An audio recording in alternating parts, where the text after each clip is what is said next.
Before you cut fabric.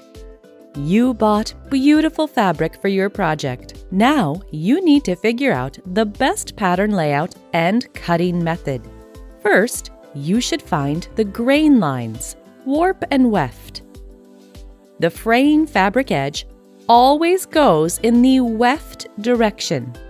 So those loose fraying ends will help you find the exact cross grain direction. Start pulling perpendicular threads out.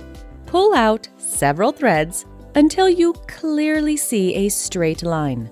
This is your crosswise grain. Lengthwise grain, or warp, is always perpendicular to the weft and runs parallel with the fabric selvage. Before you cut fabric, draw some parallel lines in the warp direction. It will help you place the pattern pieces correctly on your fabric.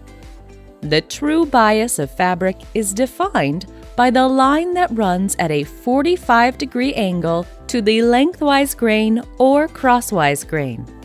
The bias cut is used for cutting facings, bias tapes, and garment details that must have some stretch.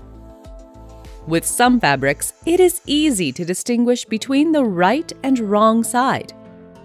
There are also double-faced fabrics with right and wrong sides being almost the same, or vice versa, absolutely different, and either side can be used for making a garment. If it is hard for you to tell which side is right, look at the selvage.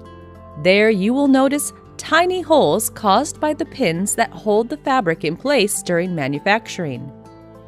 The raised bump on the hole indicates the right side.